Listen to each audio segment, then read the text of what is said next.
What's up, everybody? Welcome back to another college football edition of the Two Buck Sports Podcast. I am your co-host, Rusty Buckets, checking in from what has been an amazingly beautiful weather week here in sunny South Carolina. I'm welcoming my colleague, co-host, friend, Drew Gann. Welcome to the podcast, sir. What's up, Buckets? Have you had a good week so far? You know, all things considered, I have. You know, it had a crummy end to last week, which we'll get into, I'm sure, ad nauseum tonight. But the week has been good. It's been a good week. Hey, I got my first deer of the season this past weekend, so that's a highlight. A nice little South Carolina 6-point, and it's been a good week. Is a South Carolina 6 like a Mississippi 10 or what? No, it'd be more like a Mississippi button buck, man. Those the deer here pale in comparison to them horses back home, but the guys at the processor said it was good size. He was good size for me, and so I'll pick that meat up this weekend. And nothing like God's grocery store picking up some fresh meat, man. Yeah, I mean, I'd be lying to you. I'm probably the only fella in North Mississippi that does not look forward to hunting to deer season every year. I've always said that's kind of just one of those things that I feel like is passed down from father to son, and my dad was not a hunter. He didn't get it from his dad. I don't really know where the buck stopped. No pun intended. Don't know where the buck stopped when it came to deer hunting, but it's never something I picked up on. Out of peer pressure and just fear of missing out, I guess, when I was a kid. And, I guess middle school to high school, I went a few times with some folks just because everybody else was doing it. Maybe I'm missing out. It was fine and nothing more than that. The most fun I had deer hunting, I was sitting in a heated shooting house with roll-up windows. Oh, yeah. And so I could just hang out and talk and, drink coffee. And then if a deer came out in the right of way, then we shot at it. And the deer did come out in the right of way, and I didn't pull the trigger because I forgot to take my safety off. And so I've hit more deer with my car than I've hit with a bullet. It's a 2-to-1 ratio on that one. So yeah, it's just not something I really ever got into. What my dad passed down to me was heartache, in the form of Ole Miss Rebels and watching sports. That's how we spend our time together growing up. And even as I'm an adult now, that's how my dad and I spend time together and bond.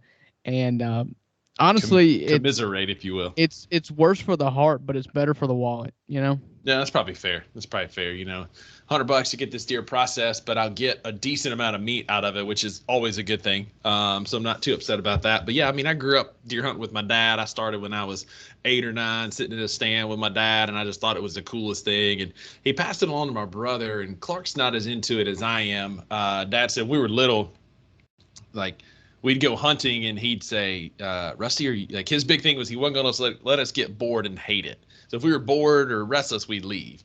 And he'd tell my brother, Clark, are you ready to go? He'd say, yeah, I'm ready to go. So he'd take him back and go hunt somewhere else. And Dad said, when I was little, he'd say, Rusty, are you ready to leave yet? And I'd say, well, Dad, we hadn't seen a deer. Why would I be ready to go? And he said, from a young age, you just took to it. How about because it's cold and it's early in the morning and I'm hungry and I can't make any noise? How's that? How's that, rock man? Yeah. So. But yeah, so it's nice just to get out and did a little camping too, a little tent camping, and actually slept reasonably well until the rooster at the neighboring farm started cutting up about 5 o'clock, which was, I guess, my cue to get up. He was ready for me to wake up. So I did, made some coffee, and then didn't see anything Saturday morning. But it was a good weekend. Rusty, I didn't tell you this. I went camping this weekend too. I went 2 different forms of camping. Yeah? So we tent camped Friday night in the backyard of my house. So we got an air mattress. I mean, it was beautiful outside. Sure. It was, it was about low 80s during the day. And when the sun went down, it hit mid 70s and low 70s through the night. And it was just, I slept so good outside. I've never slept in a tent that well before. Nice. We didn't have a fan going or anything. There was the roof was vented. Oh, and yeah. So it has like a mesh roof on it so you could see out. And if it's not raining, you just leave it open, and so it wasn't raining, no chance of rain. So we just left it open and didn't cover it. Man, it was great. I slept like a baby. Yeah, I was going to do that, but here on Friday night, it got down to 55, and the dew point was so much that Like we had a heavy dew that next morning, so I'm grateful that I put my rain fly over my tent, over my little mesh windows, because it had condensated, like all that dew had gotten around the outside, and I just know I would have woke up seven kinds of soaked, shivering. Right. So, yeah, so we both went camping this weekend. We did. We didn't even know it. So, what's your best thing you did this week? What's your best of the week? You know, I've been thinking about that. There's a lot of things that happened that have been positive. I guess my best of the week is I'm grateful for friends. You know, I'm grateful for this podcast with you. I'm grateful for friends that I can hang out with, and I'm grateful for friends that have tickets to football games. Absolutely. Because you don't want to be it's like having a lake house. You don't want to be the friend with the lake house or the boat, but you want to be friends with somebody who has a lake house or a boat, right? Right. So 2 weeks ago, I got to go to the Coastal Carolina football game and got to go watch them win against Jacksonville State. I got invited out this past weekend, but again, I'd already made plans to go hunting. And then for the third week in a row, I've been offered tickets. So I'm going tomorrow night to watch the South Carolina Gamecocks play Georgia State. So it should be a pretty good little game. Georgia State's not bad. And so and I mean, South Carolina almost beat Georgia. There you go. Sort of. Sort of. For a half anyway. Yeah, that's awesome. I've always said, my dad growing up had a boat, and we had a camper several times, and he's got a camper now. And it's a motto that I live by. It's better to have a friend with a boat than to have a boat. Oh, yeah. That goes for camper, lake house, whatever. It's better to have a friend with a boat than to own a boat yourself. Yeah, all day, every day. And so same with football tickets. These are actually in the players' family. So a friend of mine that I work with, her name's Kayla Carr. Her brother plays at CCU. And so we're going to get 2 tickets, free tickets to go to the game and sit in the family section. So that should be pretty fun. Back when our favorite highway patrolman, Cousin Kirk, was patrolling in Troop E, when he was straight out of the academy, he was covers the city of Oxford and Lafayette County. And so he would work the games, every single home game for Ole Miss. And for every single home game, he got 2 tickets. And so nice. A few times we got to do the highway patrol tickets. Cool. Nice. Yeah, that is cool. And then I guess one other quick shout out, no free shout out. I know you like Shiner, man. The Shiner seasonal, the Oktoberfest. Nah, I don't do pumpkin. It's not pumpkin. It's just the Oktoberfest. It's not the pumpkin beer. Yeah, but a lot of the same items Oktoberfest is pumpkin-y. So I assume. No, it's a Marsden style. Big fan. So no free shout out to Shiner. Okay. My Buck's best of the week is today, September 20th, 2023, is my mother's birthday. Oh, there it is. So, my mom, I called her and wished her happy birthday just a few hours ago. My mom is the best person on the face of the earth, and that includes you, Rusty. I mean, I think you're fine, but compared to my mama, you are just the dirt that is on the bottom of my boot. No argument here. Miss Vicky is a saint. She is a great woman. I asked her if we could go out for her birthday, last night or tonight, but she was like, no, can't go out tonight. I'm leading a Bible study for unwed mothers. And I was like, you're such a good woman. You are. Yeah, you are such a good person. Mm-hmm. She's the glue that's held my family together for as long as we've been a family. She is a saint of a woman. I love her dearly. And so happy birthday, Mom. I'm sure you won't listen to this, but I am going to send it to you so that you can hear it. And maybe she'll at least listen to the first, 7 minutes of the podcast. Yeah, tell her to get about 7-8 minutes in. Yeah. Happy birthday, Miss Vicky. We appreciate you. I'm grateful for you, even if your son's a clown.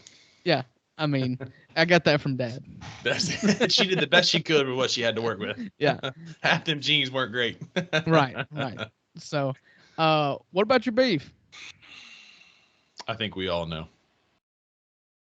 Listen, we'll was almost my best. I know. We'll get into it. But my beef is, and I'll get into this in depth in a little while. Yeah, you could just give everybody a teaser. Is misrepresentation. Okay. What is this? Colonial America? Yeah. No taxation without representation. You could not have been more cryptic about this at all.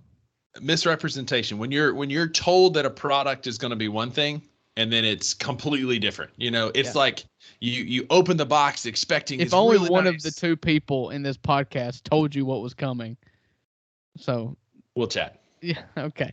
I would not keep you satisfaction on Saturday of returning that text, and I'll tell you why here in a little bit.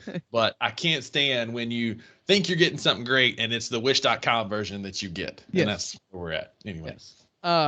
My beef is with Rusty. And if you listen to last week's episode, you realize that he forgot the intro music. That is 100% fair, man. 100% fair. Yeah, we hold ourselves to such a high standard for audio quality, substance, banter. We hold ourselves to wanting to be the best podcast that you guys listen to. That include two kids from North Mississippi that cheer for Ole Miss, Mississippi State, the Grizzlies. For that demographic of people, we expect to be the best. And Rusty really dropped the ball last week. Yeah, man. A lot on my mind, a lot going on. I was worried about LSU. I was like, did I really just take Mississippi State outright to beat LSU? Just a lot going on, and I forgot. And the worst part was, as we talked about all fair, when I queued up my computer and I pulled up GarageBand so I could be ready to edit this episode afterwards, there sat the intro music already faded and everything. Like, it was ready to go, man. And just like, we got finished. All you had to do was plug and play. I ripped the audio, which I guess because I wasn't in GarageBand, because we had, Cousin Kirk pop in and check in with us last week, that I didn't think about it. But regardless, I apologize to our listeners that have commented that that's the best part of our show is the intro music. Yeah, I feel like you need a Notes app apology and put it on our stories on Instagram. I'll do it. For those of you who think the best part of our show is the intro music, last week was my bad. Yeah, and I'm telling you, if you think our intro music is great, but if that's the best part of the show, in your opinion, you need to just listen to something else. That's it. 100%. 100%. Well, I got a couple stats of the week before we dive into our Instagram picks from last week. And so I've got a few of them, so bear with me for a few minutes. In baseball, we love a good baseball stat in here. And this is a very pro Tony Gwynn podcast. We talked about that. We talked about Tony Gwynn a lot. In 2023, as of Monday, Kyle Schwarber had 198 strikeouts. Tony Gwynn had 188 in the 1990s. Kyle Schwarber also has as many home runs as he has singles. Have you seen that stat? Yeah. He's got 43 home runs and 43 singles. It's great. I don't know much about the video game Minecraft, but he has a Minecraft head. Like, it is a square block. Yeah, you could have just said square. Yeah. Perfectly symmetrical square, equilateral. That's it. Square. It's a 6x6 square all the way around. When he buys a cap, it's a square cap. It ain't around like the rest of us. The longest like a Mario character. That's it. That's our Lego. The longest current college football winning streaks. You ready for this list? There are some powerhouses on this list. Well, I know that Georgia's got the longest. At 19 wins, 20 wins now. 20 wins now. Okay. What's the next longest? 11. There's two teams with 11. Okay. Had to be an undefeated team today, obviously. Missouri. Nope. Oh, okay. I don't have any idea. Actually, so it's two teams with 12. So this is as of Friday. So Georgia's got 20. The two teams with 12 are Fresno State. Wow. And Washington. Okay. In fourth, Michael Penix. Yeah, man, that kid can play. Yeah. My vote, and we'll get to this here in a little bit, for the worst uniforms of the weekend is currently sitting with 9 straight wins, and that's the Maryland. Nope. They're bad. They're bad, but I thought Florida State's. I did not care for the white helmet at all with the red. Really? I didn't. Yeah. If you've got something good, don't. That's deviate. It, man. It's because their original helmet is so good. That gold helmet just looks incredible. So like, it's my thing about Ole Miss. Like, don't do 13 different uniform combinations for 30 different games. Your best uniform combination is gray pants, red tops, powder helmet. Mix it up with the powder tops, and the powder tops, powder helmets, white pants. That looks good. Do away with the Navy helmet. Yeah, I'm good with doing away with the Navy helmet. But then play the hits. That's what the good teams do. There's not one team in college football that rotates uniform combinations that has ever been historically good. And I know that's not the way to look at it, but that's kind of the standard, right now. You look at who's been good over the last decade. You've got Clemson, Alabama, Ohio State, Michigan, Georgia, Texas. I mean, all those, they've got tried and true colors. Yeah. They very defined, very, polished look, Yeah, and Mississippi State, to your point, when they wear the Croom era uniforms with a white helmet, a maroon jersey, and either maroon or white pants, has not beat LSU in that. We wear it against LSU every time, and we're like 0-11 wearing that uniform against LSU, and then against the field, we're still like 0-7. So, like, why are we wearing the maroon? Like, go all white or all maroon. Like, that's it. Don't go white on maroon. It just doesn't look good. I disagree for Mississippi State purposes. The white helmet looks good. It does. Maroon. I don't. It look reminds good, me too good. much of Ole Miss won a College World Series because they became convinced that they were winning games because they were wearing navy blue uniforms. That's just it. You were hot in navy blue, so it was because of navy blue. So LSU gets really weird when they have to wear their purple jerseys. Like, nothing good's when they wear their purple jerseys. So, like, just make them wear purple when they come in. We should have done that. Like, we did the whiteout a week too soon against Arizona. Right. You do that against LSU. You white out the stadium. All whites, make them wear purple. Squirrely things happen. But I digress. And then the last three teams are all tied at 8 wins apiece. Penn State, and then two traditional powerhouses, the Air Force Academy and the Marshall Thundering Herd. Yeah, traditional powerhouses. That's it, man. That's it. And then the last one from last Saturday at 2:40 a.m., Reddit College Football tweeted out that Colorado State had almost as many penalty yards, 176, as Oklahoma State had total yards, 208. And I don't know which stat line is worse. Yeah, Oklahoma State lost to South Alabama. Yeah, okay. 33-7. Yeah, that's worse. That's worse. Because despite the penalty yards for Colorado State, they were in it. Yeah. And it went 2 overtimes. You couldn't ask for a better showing from Colorado State. No, you're absolutely right. And so when we get to our college football playoff picks at the end, I'm doing my number 4 team, kind of like how they used to do in the bottom 10 on ESPN.com, where like that 4th team is the one that really doesn't belong there, but it's because they had a bad showing. Well, I'm doing the opposite. And South Alabama got my honorable mention this week because they went to Stillwater and beat the brakes off of Mike Gundy and Oklahoma State. Shout out to the Jaguars. And that's a team, too, that's never bad. Before the season started, we were talking about bowl streaks.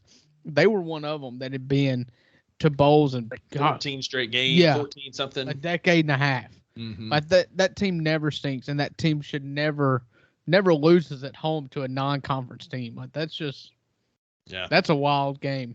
Not only lost, but just got dominated in all facets of the game, including the scoreboard, 33-7. Shout out to Jaguars in South Alabama. But that's my stats for the week. We'll get into our picks from last week. Drew, one of us was above 500. That was me. I believe I had a really good week. You did.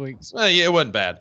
So last week in our pick'ems, we put them on Instagram. Our Instagram followers and I both went 3-4 last week. And I went 4-3. See, y'all are all nobodies.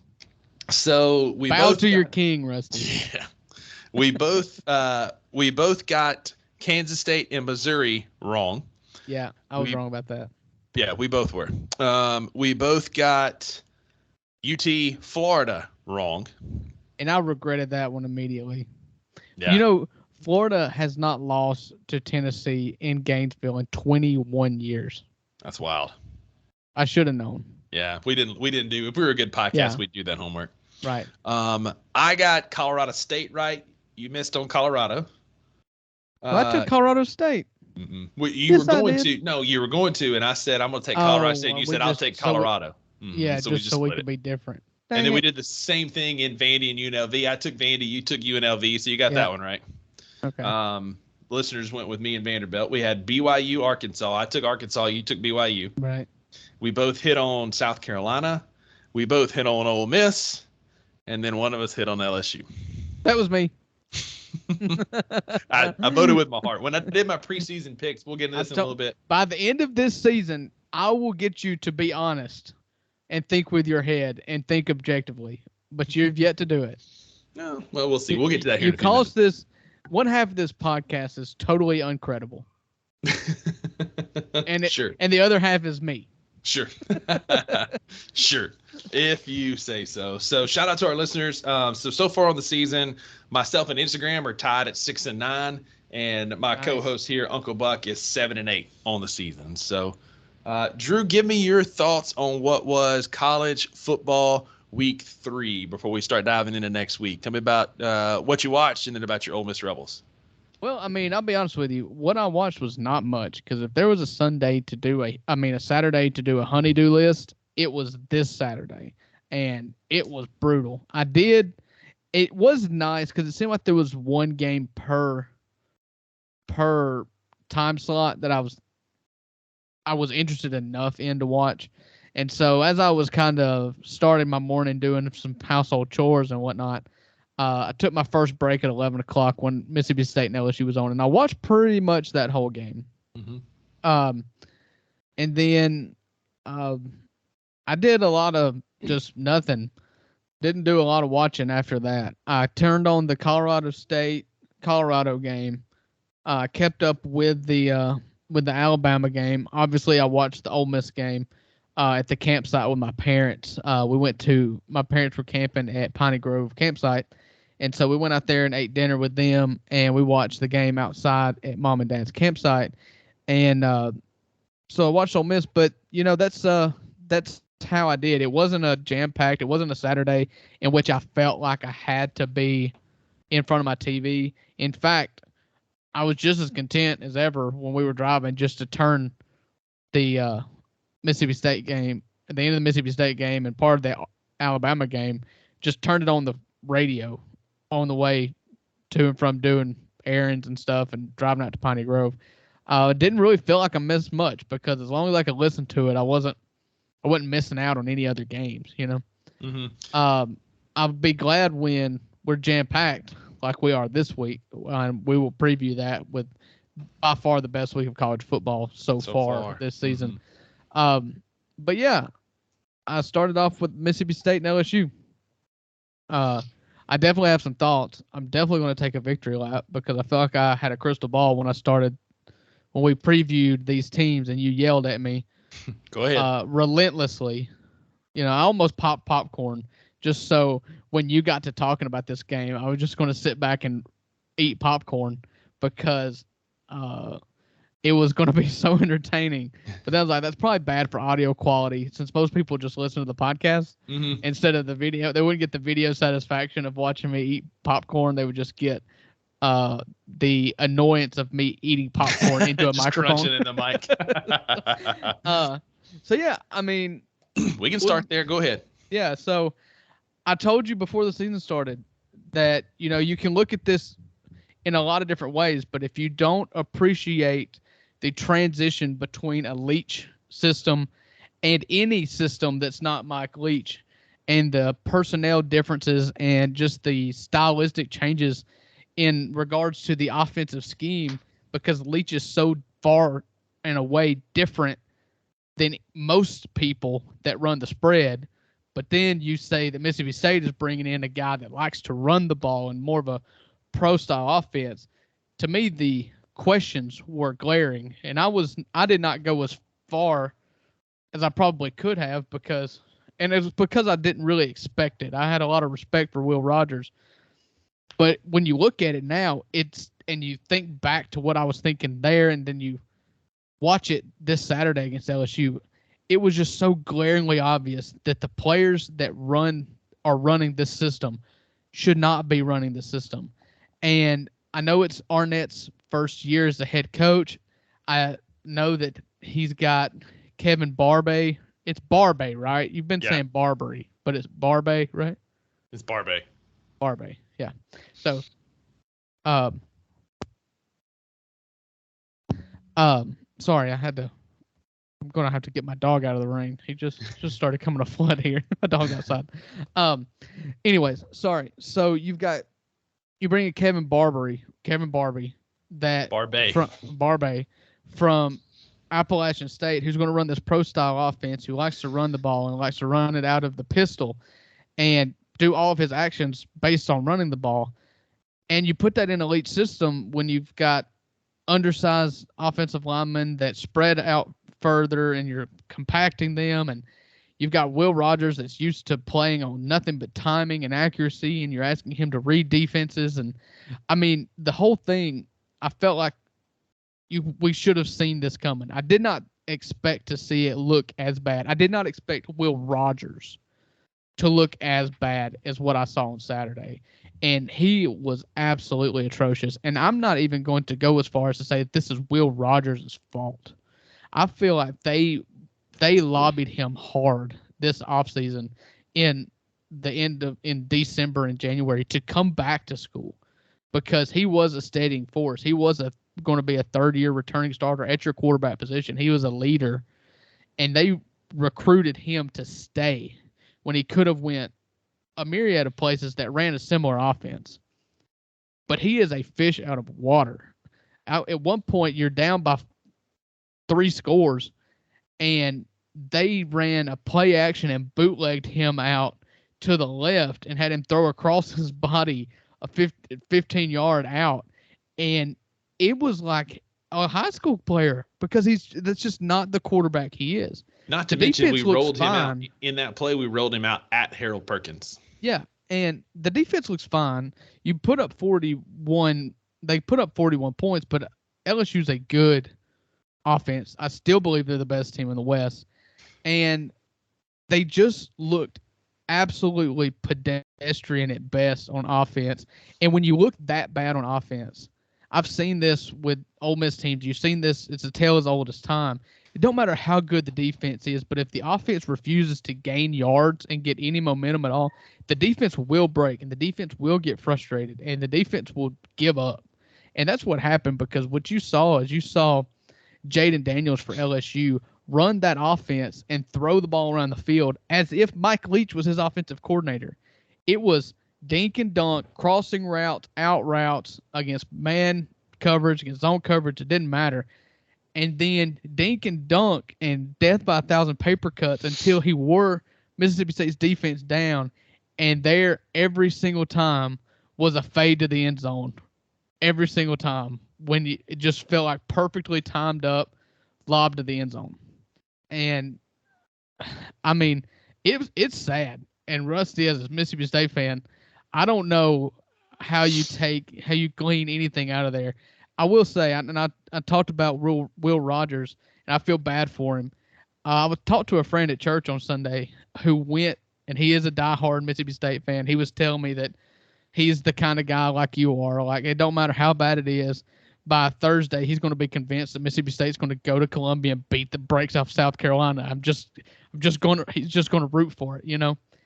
And he was telling me that Mississippi State fans who have watched Will Rogers for over 2 years as a starting quarterback for Mississippi State were booing him and chanting, "We want Mike." And that, I hate it. I hate booing your own team. I never did it as a Grizzlies fan with Chandler Parsons. I always hated it. But if you're in that building, you do not boo your players. I do believe I would put my house on the bet that Mike White will start games at Mississippi State at the quarterback position before the end of the year. He fits better. They're respecting Will, but they should have just let him walk. He does not fit this. And it's a shame on Arnett. It's a shame on Barbie, because the best offensive coordinators, the best head coaches, especially in transition periods where you're taking over a new team, you have to tailor your offense. You have to tweak your offense to fit the players that are on your team. And they have thrown him to the wolves and saying, "You're running this, and this is all we're going to run, and you're going to have to figure it out." So maybe after this LSU game, maybe after they get embarrassed, they do say, "Okay, they look for things that he does well," or they scrap it altogether. I don't know. Maybe they just go to Mike White. All right. My turn. Yeah, open you up another one. So, Yeah. Where to even start? Will Rogers is not athletic enough to run a pistol offense with bootlegs and play action pass. That's no slight to him. He's got a great arm. He's very smart. He's a very accurate passer, but he doesn't fit in an athletic rollout offense. This is not so much on Will Rogers. Like, he's only doing what he can with what God's given him, right? He's only got so much talent. He's only got so much athletic ability. He can't help it that his feet are made of concrete and he can't run. That's not It's the on thing him. that makes Mike Leach great, honestly, is that he is a offensive quarterback. Can bring that out. He brought it out in Will Rogers. And what this feels like is Joe Moorhead. This feels very much a Joe Mo, like, I'm stubborn. I'm going to do my thing regardless of the team and the talent that I have. Barbay came in and said, yes, we're going to run some pistol. Yes, we're going to run the football, but we're not scrapping the air raid. And we've completely scrapped the air raid. And then you got a guy like Mike Wright, who is the 1,000-yard SEC rusher, a 2,000-yard SEC passer. He's won games with his arms and legs and has looked good in the few packages we put in. But what's frustrating about it is that they're still treating him and talking about him even this week. And, like, I get it. Press conference on Monday, you're not going to come out and tell South Carolina that Mike Wright is our quarterback for Saturday, because then they have all week to scheme for him. You drop that nugget right before game time on Saturday. But they're still treating him like a gimmick. Like Mike Wright is some Wildcat package, Taysom Hill, like, where he's just going to come in, run the football, be a gimmick, and they're not going to scheme for him. But if I'm not mistaken, I'm looking it up here. So he did throw one pass and he ran the ball one time. Yeah, so he threw a touchdown. They're not even using him in a Taysom Hill role. It's almost like Will Rogers' helmet fell off, so they gave Mike Wright a snap. So this is on me more than anything. I believe Barbay and what he was saying. I believe that he was going to scheme for Will because of the talent that he had. There wouldn't be this big overhaul, that we were going to free Tulu. And all we've done with Tulu, I swear on my life, if we do one more tap, reverse, slant, or bubble screen to Tulu, I'm going to lose my mind. He is a great route runner. He's really quick and shifty. Get that man in open space down the field. Like, don't just give him the ball within 3 yards of the line of scrimmage. Get him down the field. The worst part is we're not making adjustments. Like, we're doing nothing to get better. We're doing nothing different. We're not doing a single thing to improve. We just, like, we got 12 yards on the first play from scrimmage last week. And then at halftime, we had 7 yards of offense. So that means that after the first play, we had -5 yards of total offense, which is anemic. Like, don't even know where to start. I think just as much as Barbay and Arnett at this point are to blame is Will Friend, our offensive line coach. That offensive line is bad. It is so bad to have 3 returning starters and 2 guys with college football Division I experience. Well, one JUCO transfer who was all world at Mississippi Gulf Coast. But, like, that offensive line is bad. That offensive line is just that. It's offensive. Like, we couldn't stop a nosebleed.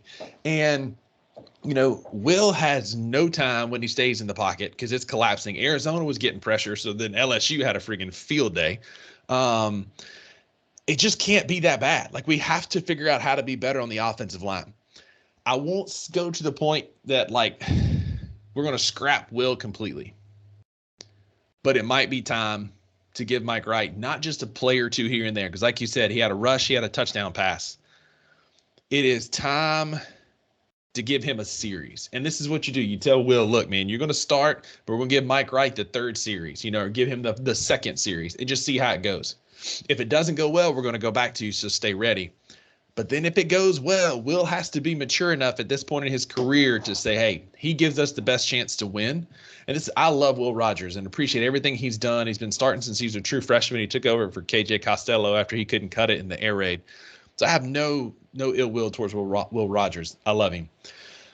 But at this point, we still have so much to play for. I own that I got a bit emotional last week and voted with my heart that we were going to beat them. But in my preseason prediction, this was a loss that I said this was going to be a loss. And so we're 2-1.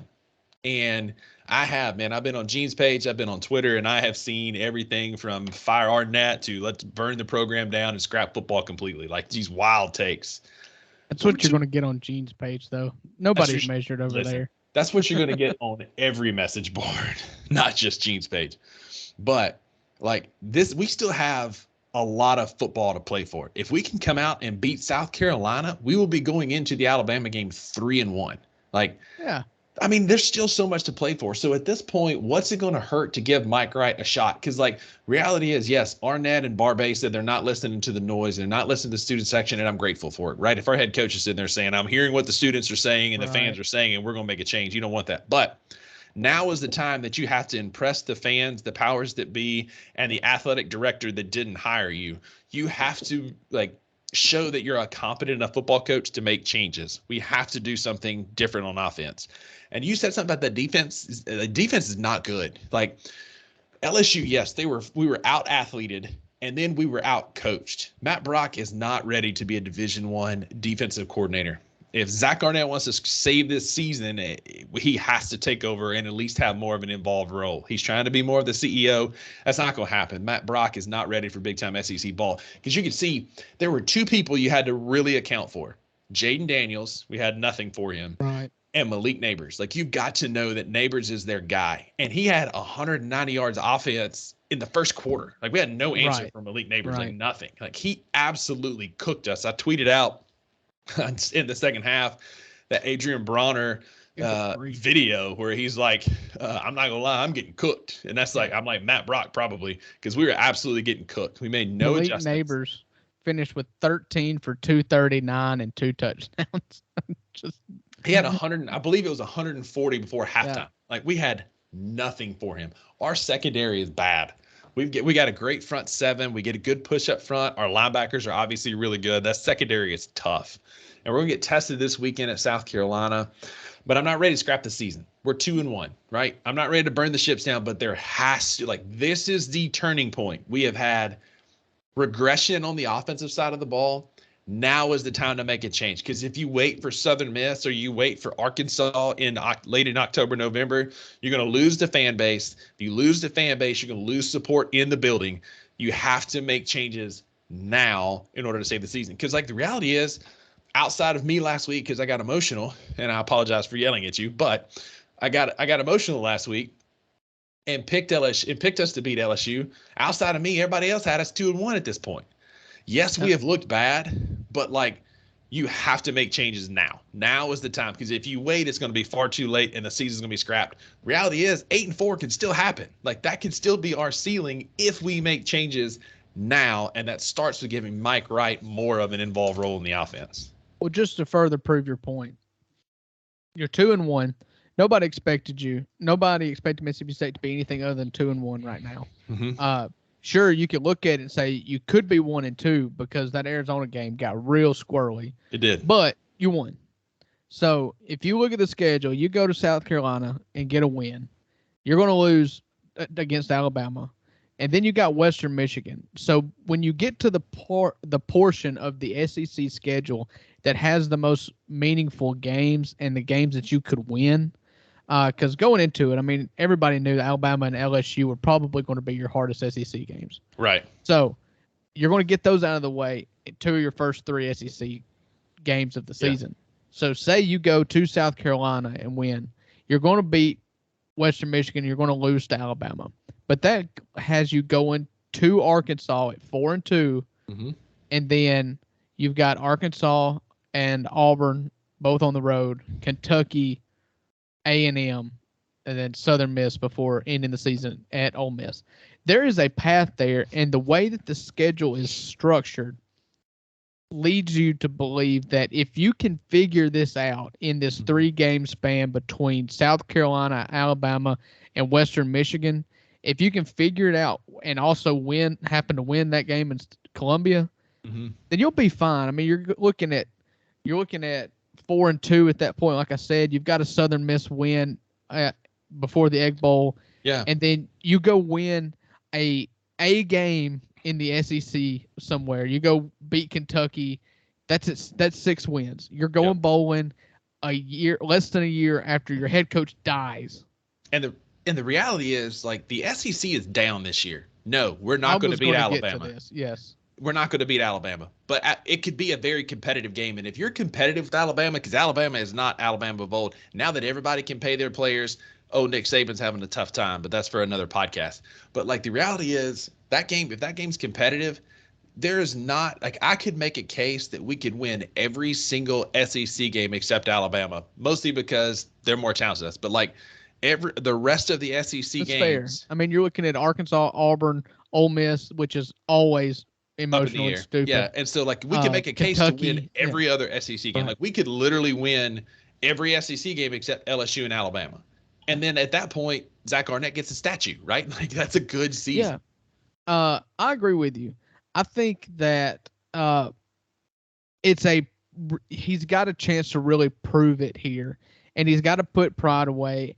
And it's going into the season. It's the thing that made me the most skeptical of Mississippi State is, you had a good defense last year under Leach, who never has a good defense. It's because and Arnett you had was calling a the plays. really good offense under Leach, and you lost Arnett. And I noticed when you were talking about how the defensive struggles, you did not blame Arnett. And you shouldn't, because Arnett is not the defensive coordinator anymore. And he cannot focus. If he is not Andy Reid. Andy Reid does not even need an offensive coordinator. I don't know that he even hired one after he lost Bieniemy. He's got Matt Nagy as an offensive analyst. Okay, I rest my case. Exactly. And so that is not Arnett. Not right now. He is all of his time and energy is in structure and trying to stabilize and figure out his routine and how to lead a team. He cannot be in the defensive meeting rooms every single day. And so when you said, you're not worried about your defense because you still have Arnett, you don't have Arnett in the right role. Right. And so Arnett's got a chance here to right the ship. But to right the ship, you've got one of two things. You've got to start calling plays with Will Rogers in mind, or you're going to have to get Will Rogers out of the way.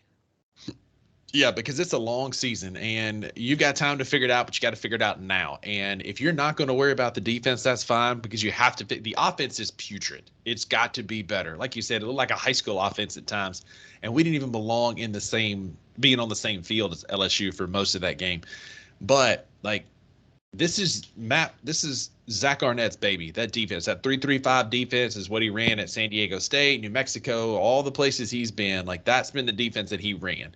And so he needs to wow Barbie. Like he needs to tell Barbie, figure this out with Mike Wright. I also have to work on this defense because it just feels like we're not even scheming appropriately. Like the fact that we didn't have a man and then a safety over the top of Malik Neighbors feels elementary to me. Like even I know that Malik Neighbors has been a cook if you leave him one-on-one. And then it's so many packages. We had a safety covering him. Like I was listening to a podcast this week and Ed Reed is one of the greatest safeties of all time, but you don't put him one-on-one with Randy Moss and these other big time receivers. He's a safety for a reason. If he was a great cover guy, he would be a corner. Right. And so we had so many times where we had a safety one-on-one with Malik Neighbors. Like that's automatically a completion, whatever route he's running. It's because you're running a lot of zone. That's how you end up with that is you've got he was always running deep routes, it seemed like. And so the problem with covering a receiver with a safety is they have no leverage. Mm-hmm. You're running side to side more than you're running up and down. And so when that receiver gets a full head of steam, he runs that sluggo, that slant and go that he ran 100 times. Mm-hmm. The wide receiver, the safety is coming from the wrong angle to actually run stride for stride with him. So a good ball is going to beat you any way you look at it, and especially with a receiver as good as he is.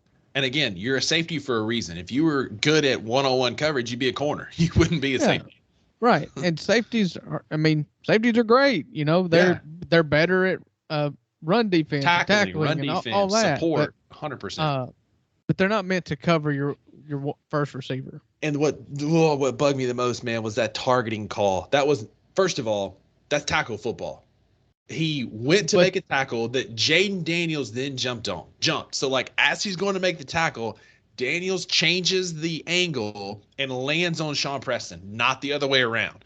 And so targeting is when you make forcible contact with the crown of the head or above the head, right? That's targeting.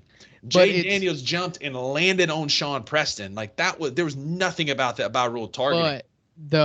It does not have to be the head or neck area.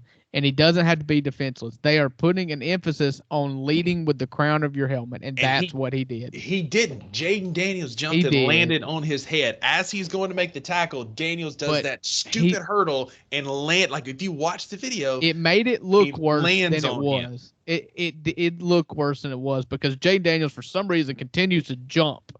It's so stupid. Yeah. But it made it look worse than it was. But he's still, by the letter of the law, and they're doing this not to protect quarterbacks, but to protect defenders from themselves. That's the reason why. It has nothing to do with the effect on Jaden Daniels, but because he led with his face down and the crown of his helmet, that is why he got the only reason he led that way. It's inconsequential. Yes, but the only reason he led that way is because the offensive player initiated contact with the head of his shoulder. No, it's not why he did it. He could have his head up at any time. He was going in to make a proper tackle, and then when the guy all of a sudden that's here, if you're going to hit face here and he goes over that, you have no choice but to make that contact. Yeah, I mean, I get what you're saying, but his head was down the whole time. Yeah, again, it's inconsequential. It's bad mechanics. It's worse if they beat by 40 points. And we appeal, so we lose Sean Preston for the first half of the South Carolina game, which he's our starting safety. Like, we absolutely need him. But at the end of the day, like, it should have, like, sure, if you want to call on the field, that's fine. But when you have time to look at it and see that the offensive player initiated the contact with the crown of the head, that appeal should be granted. And he shouldn't be missing the first half of the next game. I'm just telling you, they don't care what the offensive player did. They're not looking at that. Which is just, I mean, then let's just put the flags on. Let's just play flag football. Like, because now, like, okay, cool. Now I found a way, like, I get 15 yards here. Let's just put the flags on, man. Well, what's going to happen is Jaden Daniels is going to break a rib because he continues to jump and get body slammed. And then he'll stop. It's just a moronic call, and especially because, like, the no targeting call in the Colorado game, that was more targeting than what Preston did. But we'll get into that, I'm sure, in a little bit. Yeah, but he didn't lead with his head. It was dirty. It wasn't targeting. It was a defensive player. I guess player. It was defenseless. So. By rule, as you said, by rule of the law, that was targeting. Yeah, it's a bunch of ors. You know, it's not defenseless is. And no. It's not defenseless and crown of the helmet and this. Right. It's a bunch of ors. Nobody knows what targeting is. Nobody knows.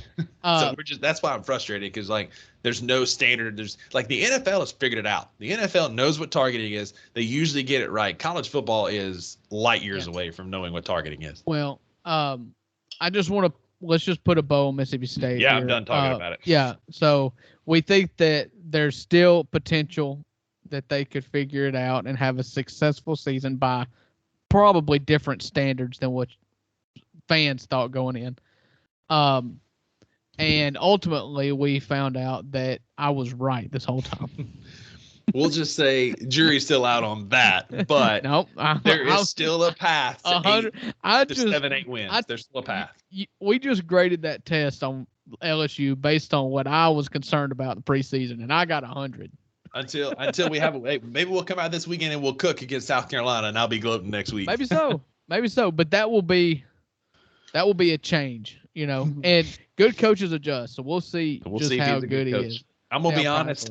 I didn't watch much of Ole Miss Georgia Tech, so you'll have to fill me in. I know Georgia Tech got a lot more yards and a lot more points than they got last year, and it was competitive for a while. I do know that. It looked a lot worse than it was as an Ole Miss fan, and maybe it's because I don't put a lot of stock in Georgia Tech. I never felt like it was in question.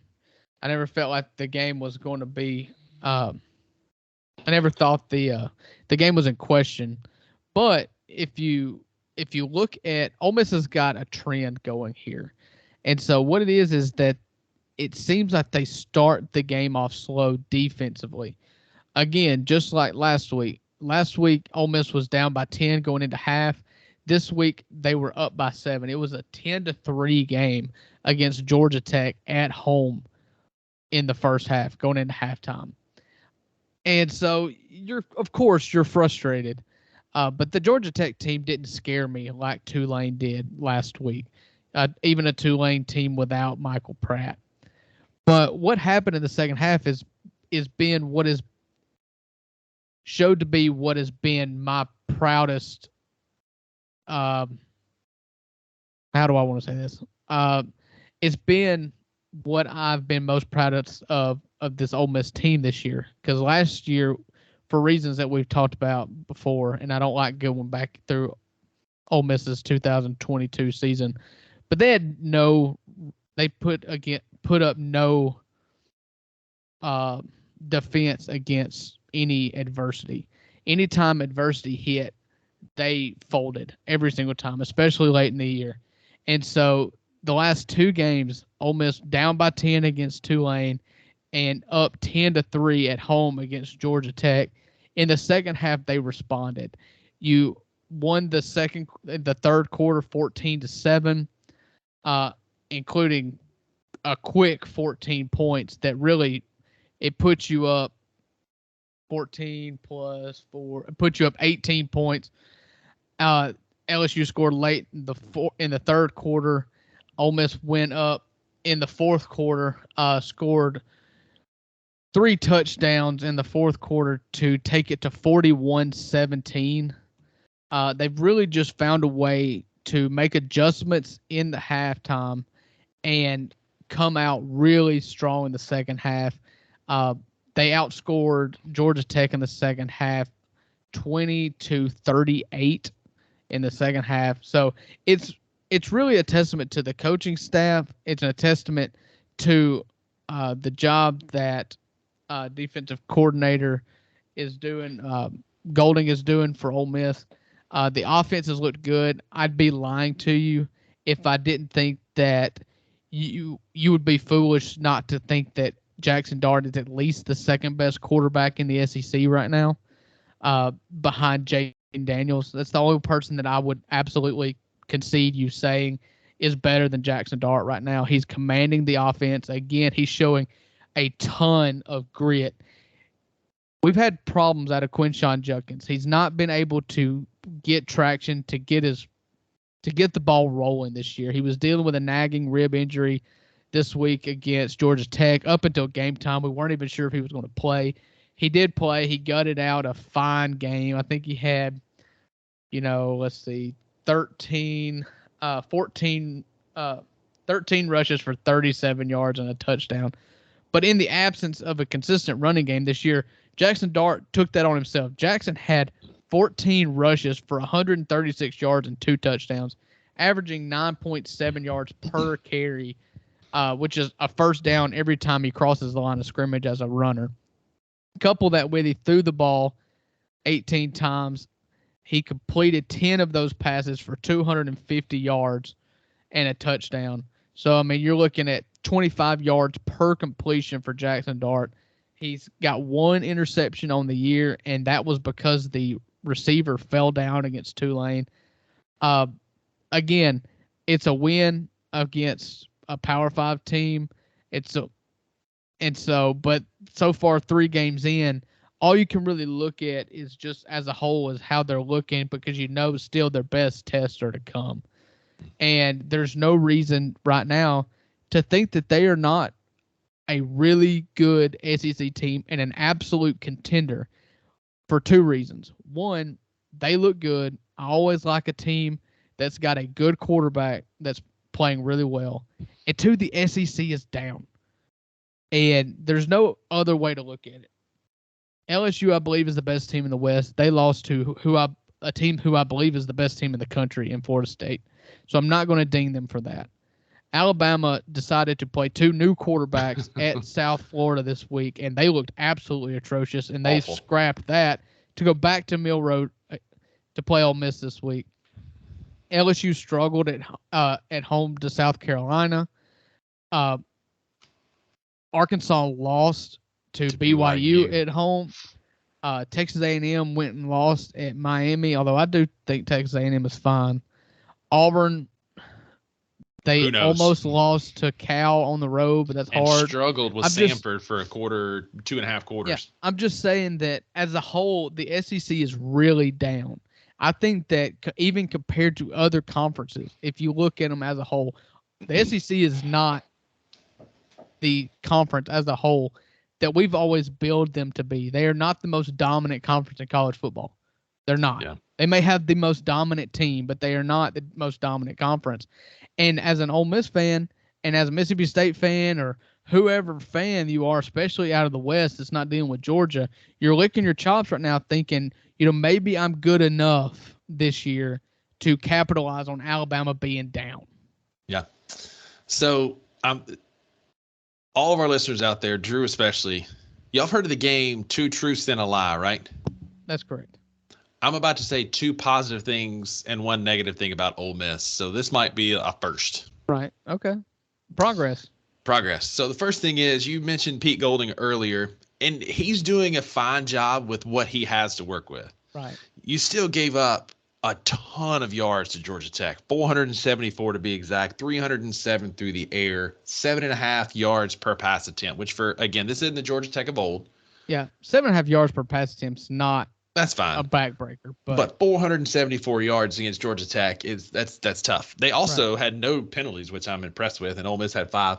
But Pete Golding is doing a fine job with the talent he has to work with. He has some secondary issues to clean up before you get deep into SEC ball. All right, that's the negative. I'm pitching here we go. I'm going to say 2 positive things. I can do this.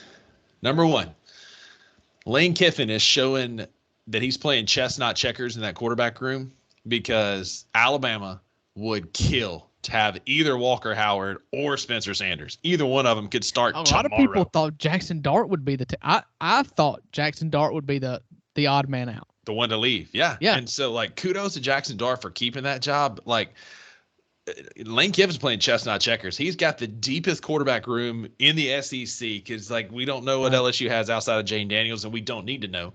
But, these dudes could have, Walker Howard could be playing anywhere in the SEC. Spencer Sanders could be playing anywhere in the SEC. Right. And Lane Kiffin locked them up and kept them in Oxford and keeping them in the quarterback room so he can't lose to them, which is brilliant. Yeah. I hope if that's the reason why he did it, then he does deserve a lot of credit. I don't think that's why he did it, but chess, not checkers, man. If that's it, it's big brain time. And this next one's a little bit tougher. But Ole Miss might be the second best team in the SEC right now. Again, you're only basing on what you've seen so far. So far, Georgia has not impressed me. LSU has. LSU would be the number 1 team. Ole Miss, a not-so-distant second, and then Georgia third, if you ask me on my SEC power rankings right now. Oh, you're putting LSU 1. Mm-hmm. I figured you would. I'd still put the 2-time defending champions number 1. They just haven't impressed me. I'm talking about what I've seen in 2023. Sure, if we're going with street cred, yes, Georgia 1, LSU 2, Ole Miss 3rd. But I'm looking at 2023 so far.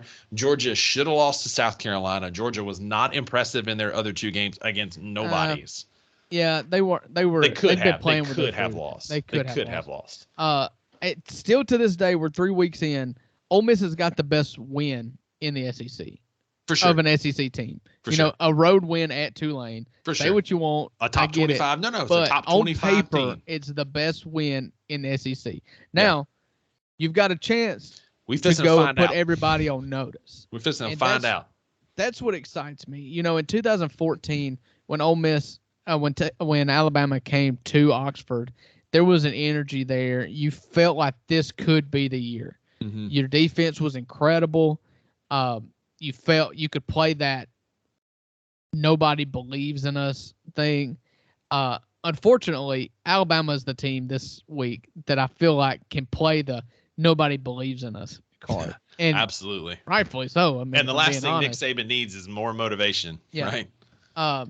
So it's weird. I was curious to see what the line was going to be. Do you have the current line? The line as of, because that's when you were on a monologue earlier, I was catching up with the lines because I forgot to do that earlier. The line as of 30 minutes ago is Alabama by 7. Okay. So this tells me what I was hoping would tell me, because I was scared to death.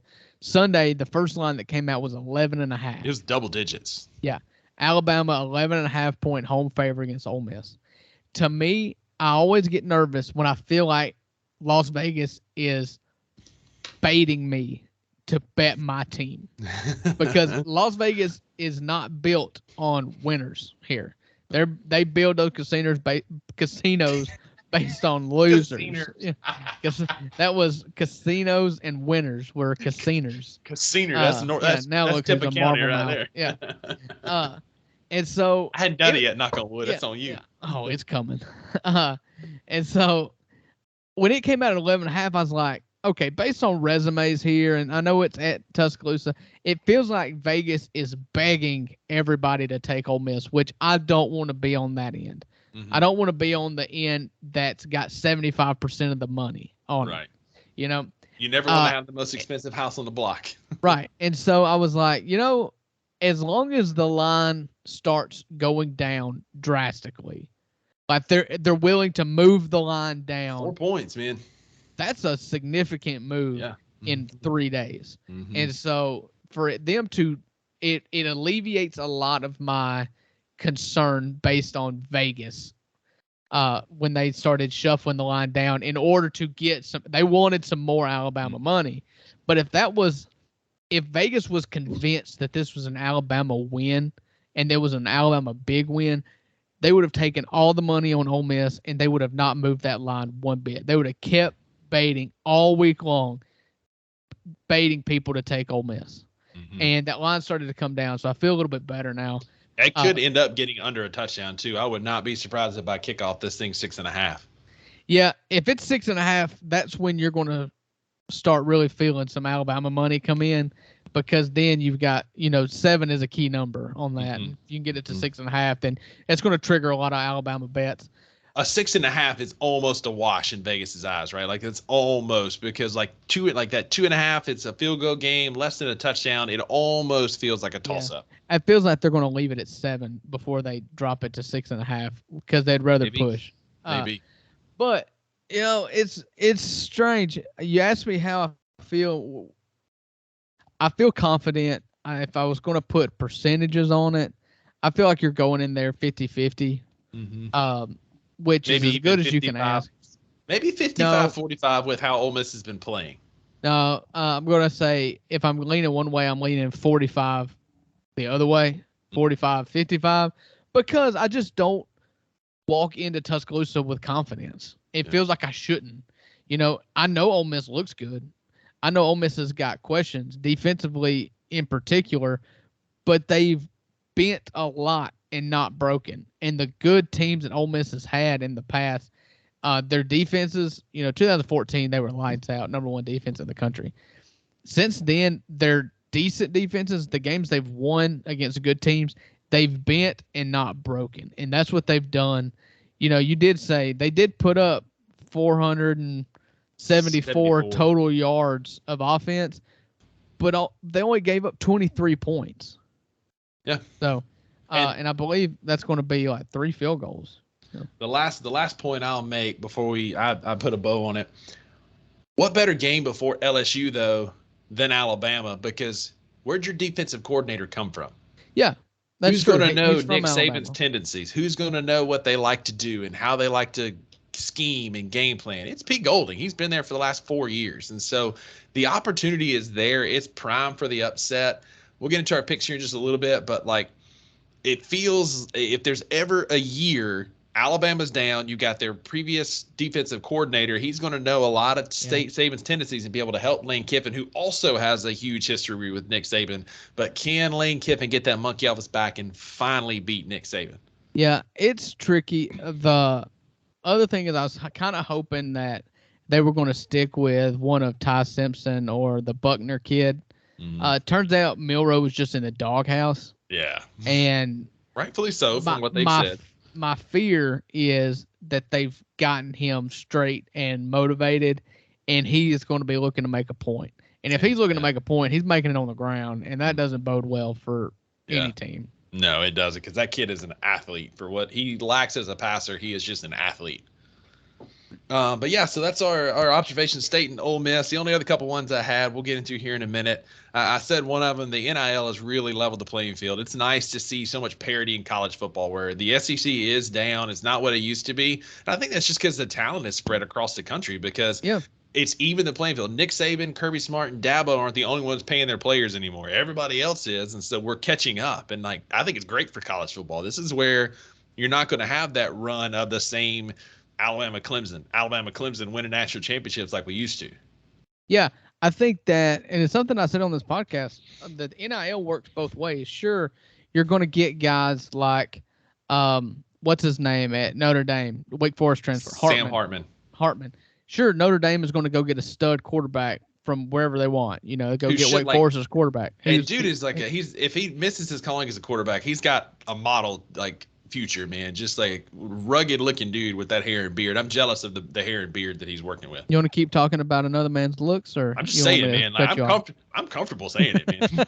All right. So, but it works the other way, because you look at teams that are upsetting folks, or hanging, group of 5 teams, or even lower teams that are hanging with these Power 5 teams, and it's because they also have really good, highly recruited players that just didn't want to wait their turn. Mm-hmm. And that's their right. But it's the problem with Alabama right now, and if there's a problem with Georgia, if there's a problem with anyone else that's at the top, it's they don't have the same depth. Mm-hmm. You look back 4 years ago at Alabama, and they had Jalen Hurts, Tua Tagovailoa, and Mac Jones in the same quarterback room. Yeah. And that was before NIL, before the transfer portal. And you will never have that anymore. No. You look at guys, you look at Alabama's room here. They took a shot on the Buckner kid to transfer, Tommy Rees. Follow Tommy Rees. Yeah. He came over with Tommy Rees. But if it don't work out, you've lost everybody else, everybody else is transferred. Absolutely right. These guys, like you said, there's some smaller schools that have deep pockets. They can afford to pay these kids to come play right now. These guys get immediate minutes, and so you're going to get these teams like Memphis. Memphis has a real shot against Missouri this weekend. They've got some deep pockets from Fred Smith that they can afford to pay some of these players, and I'm excited for it. It's only going to get better. There's only going to be more wins for these teams. There's only going to be more parity in college football, and I'm excited for it.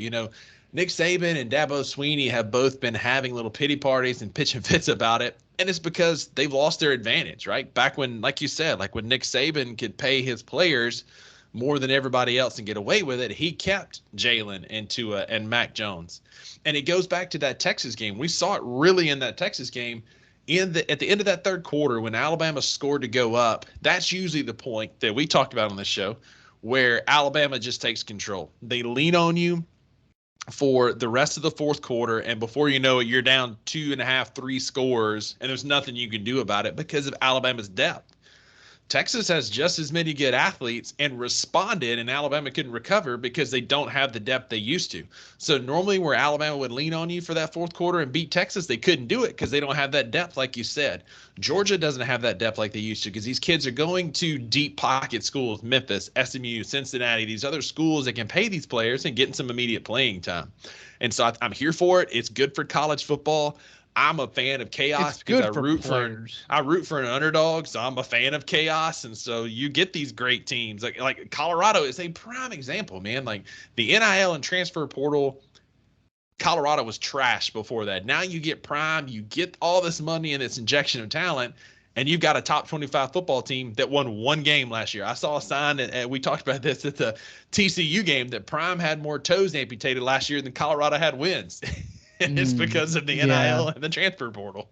Yeah, it's good for the kids. I think it's bad for college football. There will be a time that there is, like right now it's the Wild West, and there is no salary cap.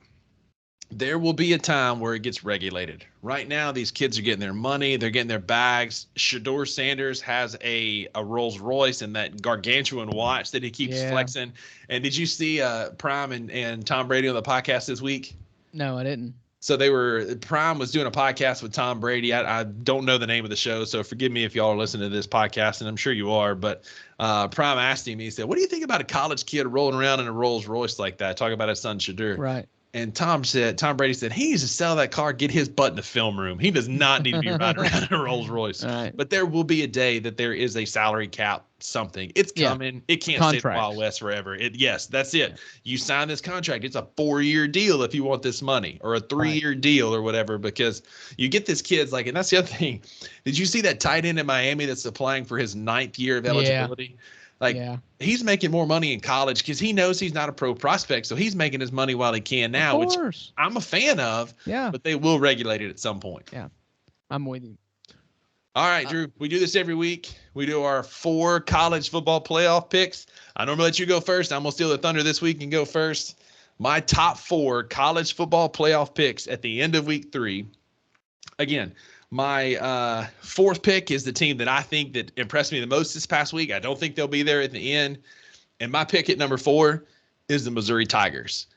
We got the only thing better than a big guy scoring a touchdown is a big kicker kicking a game-winning field goal that was the longest in SEC history at 61. It was the longest game-winning field goal in NCAA history.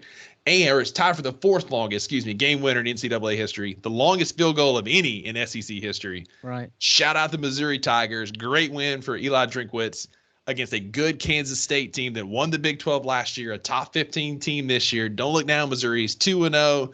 And that's about as good as they're going to be. But right this week, at the end of week 3, they are my 4th team in the college football playoff. Number 3 is LSU. They dominated a bad Mississippi State team, but they looked the part, man. They have bounced back from that Florida State drubbing. Harold Perkins was much more in his element this weekend, rushing the quarterback, creating chaos in short term. They didn't have him out covering as much. They did a little bit. But in the first 2 weeks, Harold Perkins was covering too many receivers and tight ends out in space. That man is an agent of chaos at the line of scrimmage and where he should be. He had a great game. Obviously, you talked about Malik Neighbors, 230 yards receiving and 2 tutties against Mississippi State. LSU is 3rd. Number 2 for me is the Notre Dame Fighting Irish. They continue to look good. They continue to beat up on people. But we're going to learn this week. When Ohio State comes to town, we'll know a whole lot more about Notre Dame after this week when they play Ohio State. But I think right now they're the 2nd best team in the nation. And then number 1 still for me, as bad as their uniforms look, they just look like a cheap knockoff version of Florida State with the white pants and the white helmet. To me, it looked like an Auckland County Youth Football League knockoff of Florida State. Right. But the talent was there. They struggled a little bit, but they pulled out a win. And for me, Florida State's still number 1. Yeah. So this is a little weird. Because I've kind of fluctuated a little bit. Number 4 is going to be LSU. 1-loss team in my top 4 based on I dinged them a little bit for losing to Florida State, but I do still have Florida State in my top 4, spoiler alert. And so I can't ding them anymore. They got a road SEC win in absolute dominating fashion. So LSU, number 4. They're number 4 because they've got a loss. Number 3, I'm going to go with Texas. I think they've still got the best win in football right now with a road win against Alabama. This week is moving day, to use a golf term. It's this week coming up is where you're going to separate yourself. You're either going to go up the leaderboard or you're going to fall pretty quick. And so, but based on what I've seen so far, LSU 4, Texas 3, my boys at Ole Miss at number 2. They still got the best SEC win. I dropped them down for struggling for a little bit against Tulane on the road. I dropped them out, but they were number 5. I don't know if I told you this, guys, last week or not, but they were number 5. They've made a big jump up 3 spots to number 2 this week. The hype train's going. We're going to Tuscaloosa with nothing to lose. I don't like the fact that we've got expectations. I wish we truly were going in as the prohibited underdog. Number 4, I'm going to go with the Washington Huskies. Had a big win again. Hold on. So I thought LSU was number 4. I'm sorry, my 4th team. Mm-hmm. No, I'm not making Washington number 4. You said because you were going. You said LSU was 4 as a 1-loss. Texas 3, Ole Miss 2, and not in Florida State 1. I got mixed up. I put 5 teams here, and I was going down the list, but I wrote them like 1 to 4, and but I was reading them, backwards, and so I just creeped into the bottom of the list here. No, Florida State's number 1. It does concern me. I hope Jordan Travis comes back healthy. I hope it's not something that's going to linger. I think he'll be back, but Yeah, Florida State. So I've got LSU, Texas, Ole Miss, and Florida State number 1. Washington is your honorable mention. Washington is my honorable mention because Michael Penix has been incredible this year. He's got an absolute cannon. You don't see a lefty throw the ball as far as he does sometimes. Yeah, very absolutely. often. Absolutely. And again, earlier, as already previously mentioned, my honorable mention was South Alabama, just because they went to Stillwater, beat the brakes off of a consistently good Oklahoma State team. So shout out to the Jaguars for being my honorable mention. I get these posted on Instagram. Let us know where we're right, wrong, how you disagree, all that sort of stuff. Drew, it is now time for our college football picks before we do a little bit of fantasy. So if you stuck with us this long, make sure that you vote against or for our picks this weekend on Instagram. So I've got 7 games. We'll go through these kind of quick, and then we'll finish up with fantasy football. All right. The first one is the one everybody's going to want to be watching at 3:30 outside of Ole 2:30. Miss. Yeah, well, 2:30, 3:30 Eastern time. Colorado Buffaloes at Oregon. What's the line? Oregon is, and I looked at this 3 different times to make sure this was right. Oregon is a 21-point favorite. 21-point home favorite. All right, where's the game at? It is at Eugene. Okay. Do you want to go first? Or you want me to? This one's tough because 21 is a huge line. And Colorado's defense is bad. Mm-hmm. But I don't think Oregon beats them by 3 touchdowns. Oh, okay. I'm going Colorado. I don't think Oregon wins by 3 touchdowns. Do it for Puddles. He laid it on the line and did 500 push-ups in week 1 when he scored 81 points. Do it for Puddles. I'm taking the minus 21. It's Colorado State is not a good team. I know. No. Colorado. I know. That's my point. Colorado State that they went to 2 overtimes with. Colorado went to 2 overtimes with. Colorado State's not a good team, even by Colorado standards. You know, Colorado State opened the year with a loss to Washington State. It was their 2nd game of the year. They talked a lot of smoke.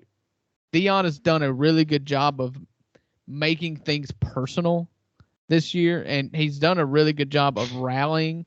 But rallying only gets you in the door and maybe works for a quarter. You know, emotion and hype only lasts for a quarter. And then you've got to execute. They're down Travis Hunter, which is huge, arguably one of the most important players in college football to a team, especially if you're talking about players that do not play quarterback. Travis Hunter's probably it. So I'm taking Oregon. I'm taking Oregon big. I think, Dan Lanning, do you remember what Dan Lanning said at Pac-12 Media Days when they asked about Coach Prime and what he's doing in transfers? And Dan Lanning, who was in his 2nd year at Oregon, came out and said, for the life of me, I can't remember the last time Colorado was relevant. Oh, yeah, I do remember that. That's personal. Yeah. It's personal. And he's going to make it personal. But the difference is Oregon's actually good. Oregon's loaded. Yeah. But 21, man, that's a huge line. Because, that's got, 42 to 21. Like that. It's a huge line if you are believing in Deion. Like, Oregon versus Colorado, 21 points is nothing. I mean, you're still banking on what you've done so far, looking at what you've done so far. And Colorado has beaten a TCU team that we both believe was overranked. Yep.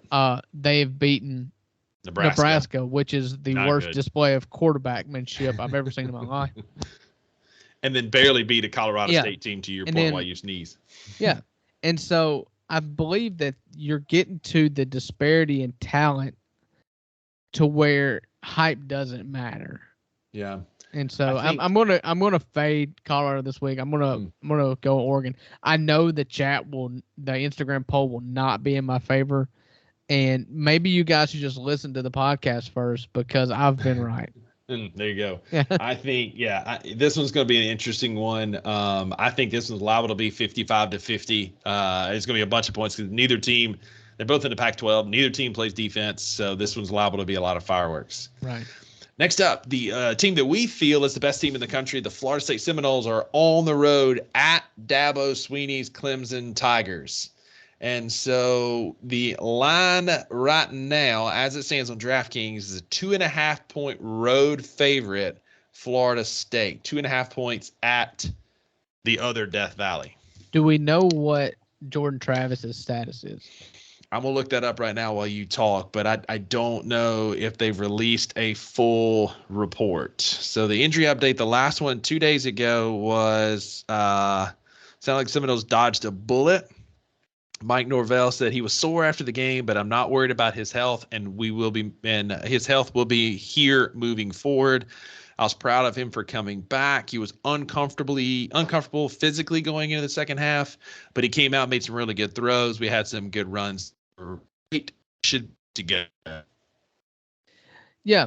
So that kind of sways my decision. I think that I'm going to take Florida State -2.5. I think Clemson is better than what they were in week 1 this year against Duke, where they got humiliated. Cade Klubnik is still highly recruited. They've still got highly ranked players. They are playing at home. But at 2.5, that margin just seems like, again, it seems like Vegas is begging you to take Florida State right there. And so maybe I'm going to feel silly, but I am going to fall victim here and take Florida State -2.5. Same. Dabo's had Florida State's number as of late, but this ain't your mama's Florida State. I think they're at least a 3-point better team.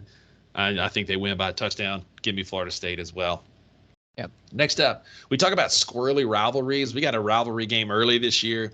We got Arkansas playing at LSU, where LSU is a 17.5-point home favorite. Question is, who is Arkansas? That's a good question. I've got some friends that are Arkansas fans, and they are very upset with the play calling. And to me, it seems pretty obviously why you hired Dan Enos to replace Kendall Briles. There's nothing creative about this offense. It is, we're going to throw the ball twice and then run the ball with KJ Jefferson on 3rd and long. There's no creativity. There's nothing there at all to be proud of if you're an Arkansas fan. No. This game, the boot is weird. Like most rivalries, especially in the SEC, the battle of the boot's weird. It's always tight. I'm just not going to be made a fool by betting on Arkansas when I've been saying all year that I think LSU is the better team. I don't know that they're 17-point favorites, but I will lose sleep if I bet on Arkansas and LSU beats them 41-14 like they beat Mississippi State. Yeah, 100%. I had LSU in this game just because I don't know what Arkansas is. KJ Jefferson, when he's on, is a top 3 quarterback in the SEC when he's not sending out Snapchats to co-eds. But I mean, you got your own quarterback to talk about that. You're not wrong. So. You're not wrong. Like, who you taking that? You take Carson Beck, you take KJ or Will. Yeah. But anyway, this is a family podcast, sir. We keep this above reproach. I'm going LSU. Yeah. Next up, we have a massive battle in South Bend, and I am fired up about this football game. We've got Ohio State as a 3-point road favorite at Notre Dame. I feel like that is a bit of history. I'll take this one first. I think that Ohio State is what they are. They are a phenomenal football team. Marvin Harrison Jr. is a top 3 pick next year. Don't know what they really have at quarterback. They run the ball okay. Question marks on defense. I think Ohio State is a very, very good football team, but give me the Irish. Sam Hartman is an incredible quarterback. He's got a massive arm. He'll be playing on Sundays. Everybody's talking about Caleb Williams as the next great college quarterback coming out into the pros. I think it could be Sam Hartman. This game being at South Bend feels like a perfect opportunity for Notre Dame to make that statement that they're back. Give me the Irish to win outright. Yeah, I mean, I agree with everything you said. I think Sam Hartman's great. The sticking point I always have is that it's Notre Dame. Right, and they fall flat in big games. They do. I always like to go with the team that's got the better quarterback. Notre Dame always does have the better quarterback. However, you got 2 relatively new coaches. Or no, I'm sorry. You've got Marcus Freeman, who's in his second year, who could not have gotten off to a worse start last year. Oh, gosh. And Ryan Day, who it seems like Ohio State fans are ready to fire every single year. That's true. So it's kind of up in the air. we have agreed on two of the three. So I'm gonna kind of go with the most common sense pick here. I'm gonna go with the favorite. I'm gonna go with the brand that I know doesn't shrink in big games. So give me the Ohio State Buckeyes. I think it'd be a great game. Over and under is 55.5. I think I would take the over on that. Yeah, I think I take the over too. 55.5. Yeah. Should be a good game. Next up, battle of the unknowns in the SEC. We've got Auburn, that we don't really know what they are just yet, at A&M, who is trying to find a way to buy out Jimbo at any point right now. A&M is a 7.5-point home favorite. Ooh. It's a big line. Yeah. So I could go two ways on this. A&M, I feel like offensively has looked really good this year. I believe that Petrino is getting to touch this offense a lot. It just kind of looks different. And real quick, one other tidbit to this. Also, it's an 11 a.m. kick. Yeah, that doesn't really do anything for me. Listen, when Hugh Freeze was at Ole Miss, he was a covering machine. Everybody wanted to bet on Hugh Freeze. So for that reason, give me Auburn and 7.5 points, and just see if Hugh Freeze can figure it out. I thought we were going to disagree on another one, but I think you said Auburn, right? Yeah, I said Auburn. Yeah, so I thought, this feels like the game that Hugh Freeze kind of puts it together. They've been awful on offense, and then like all of a sudden it would be very much Hugh Freeze for them to go for 400 yards and 4 touchdowns and beat A&M handily. So 7.5 feels like a big spread for an A&M offense that's still figuring out an identity. So give me Auburn as well. All right, got 2 games left. We've got your Ole Miss Rebels at Alabama, where Alabama's that 7-point home favorite. All right, so I'm an Ole Miss fan, obviously. I'm rooting for Ole Miss. I think I just told you earlier in this episode that I think Ole Miss has anywhere between a 45 and 50% chance to win this game. That's my confidence level. If I think it's a toss-up, I'm going to take 7. I'm going to take Ole Miss -7. All right. But to only solidify things further is Lane Kiffin is a covering machine. Yeah. He has sent people home happy or crying every single week because he scores a touchdown with less than a minute to go to cover the game every single week that they've played, or the last 2 weeks. They covered, they scored 73 points in game 1, so it was never in doubt. But the last 2 games against Tulane and against Georgia Tech, a last-minute touchdown to hit the number has happened both weeks, and so Lane Kiffin knows how to cover. So give me Ole Miss and the 7 points, but I don't need them. Straight up, money line the rest. Let's go. All right. All right. I'm still going to take a win if they cover, but well, no. You wouldn't have gave me that, so I'm not giving that to you either. So you're absolutely right. Lane Kiffin is a covering machine. When Alabama and Ole Miss have played, he has covered most years. Now, you may have given up 63 and you may have given up 42 to get there, but he has kept it close. I don't think Ole Miss is going to walk into Tuscaloosa and win. It just feels like a Nick Saban game where they're going to figure it out and they're going to eke out a win late. But I think it's going to be by 7 feels like a big line for this game with as bad as Alabama has been. But I just feel like Nick Saban's got the hoodoo. I'm going to take Ole Miss, but I'm not going to take him to win. I don't think Alabama wins by 7. Give me Ole Miss. Yeah. That's weird. Yeah. It's probably a mistake. Yeah, anytime so. you feel confident going into. Yeah, I'll regret that. Yeah. But I'm going to take Ole Miss. And I'm sticking with it. That's my final answer. Last game, Mississippi State plays at South Carolina. South Carolina is a 6.5-point home favorite. Look, Mississippi State has looked awful. We have looked bad. But good coaches figured it out. They figure out how to make adjustments. They figure out ways to win and to right the ship. Is Zach Arnett a good coach? I don't know. TBD. Who knows? Is he Joe Moorhead, where he's just going to get stubborn and bury his head in the sand and do the same crap over and over again? Who knows? Waste a great talent like Garrett Schrader, who is absolutely killing it for Syracuse. Did you see that fake he had against Purdue? Are you asking me if I saw Purdue Syracuse highlights? It was just that it was one highlight. It was all over Twitter. He did this incredible fake where he did a fake handoff and he stood there watching. And while the whole play shifted around, he then busted out a 50-yard touchdown run. It was the wildest fake I've ever seen. Anyway, I digress. Sidetrack. 6.5 points. It feels like a lot in this game. South Carolina's offensive line is terrible. And the one place we have looked good is the defensive line. People haven't ran the ball real well on us. We got 2 great inside linebackers that are leading the country in tackles, both of them with 31.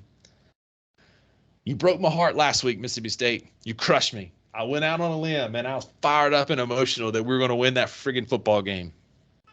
I don't know that State's going to win this weekend. I don't know, but 6.5 feels like a lot. Give me the Mississippi State Bulldogs. Yeah, you're holding your nose. The Mississippi State Bulldogs. Come on, don't let me down 3 weeks in a row. Let the record show that Rusty picked Ole Miss to cover at Tuscaloosa and barely picked Mississippi State to cover on the road to South Carolina. I am becoming objective. You talk about me not being objective. I am becoming objective. That's my goal. I just want you to be objective. I want the people to have a voice that they can turn to hear truths about their teams. I feel like I've done really well in this episode. You have been forced into being objective. Listen, give me props, man. I'm getting there, all right? I give you props. Baby steps. It's like, Ivan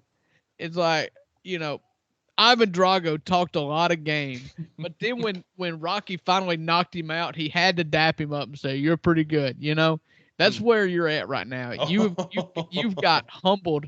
You have gotten punched all the way to the mat. You got cut. You've got knocked out in the final round, because obviously Mississippi State is communist Russia, and oh God, talking about me being objective, and so now you have no choice but to stand up and try to attempt to be the bigger man, and that props to you. You could say, Rocky cheated, but you're not. So I do give you props. I love how you're Rocky in this analogy, but you have to sit on a phone book so you have the steering wheel. But anyway, moving right along. Wow. Are you short jokes? I got to take what I can get here, man. I'm against the ropes. Come on. Give me the Mississippi State Bulldogs.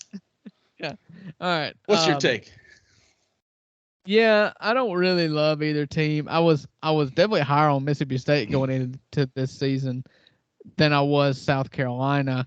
However, the continuity aspect that I was preaching in the offseason it seems like South Carolina has it more than Mississippi State. Rattler's quietly having a fine year, second year of the system. Winning by a touchdown at home. The reason why I'm going to pick South Carolina is this, and I've talked about it on this podcast before, is when you have a team that's struggling like Mississippi State and you are a team that is struggling like South Carolina, you look at your schedule and you circle the games that you think you can win, and that's when the environment will be overwhelming. The environment will not be overwhelming when you've got teams of the caliber of Alabama coming to your place or Georgia coming to your place. That's a loss. Everybody knows it's a loss. But in a season to which you think at best, as a South Carolina fan, from a South Carolina perspective, at best you're going to go 4-4 in the East, or 3-7, or 4-4, 3-7 in the East, or worse.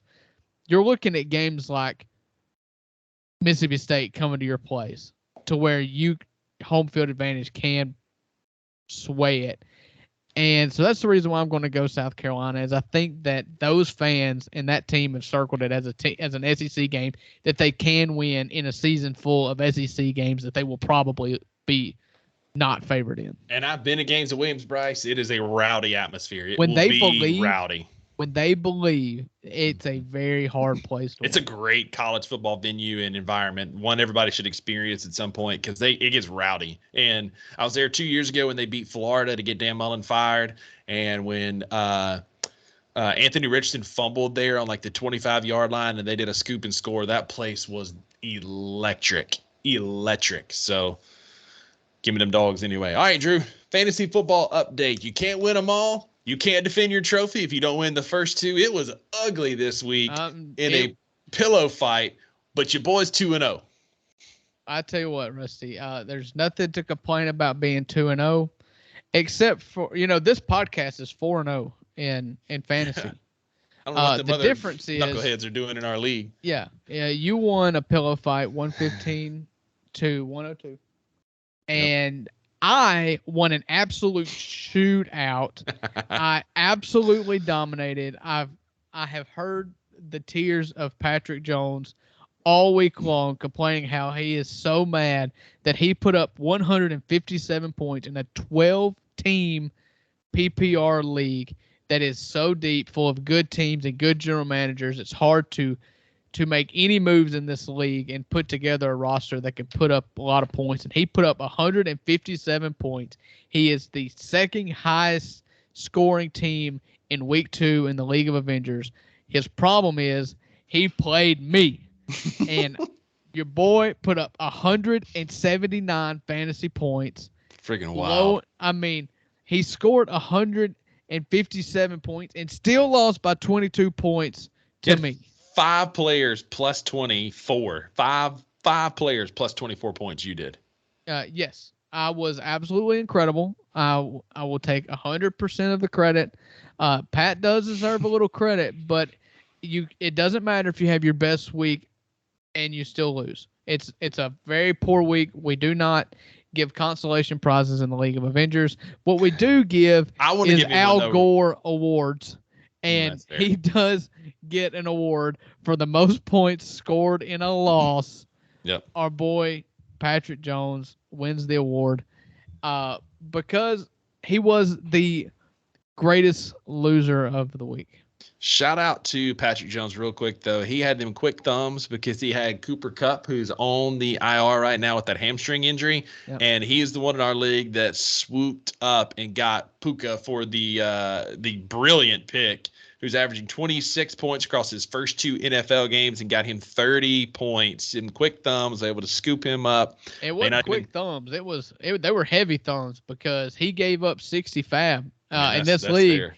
We do have a $200 free agent acquisition budget to where we do not do the worst team gets the first waiver priority. We do not do that. We bid on them like grown-ups. Like gentlemen. And he did spend 60 fab for Puka Nacua, an undrafted player or an undrafted fantasy player this year. Picked him up off the waiver wire after week 1 and was convinced enough to drop 60 fab on him, which is roughly 30% of your budget on that player off 1 week, and he's been great for him. But he was not good enough because his 30.1 points this week was outscored by my Keenan Allen, who had 31 points. And so, biggest blowout of the week. I'm telling you, it was a low scoring week with plenty of tight games.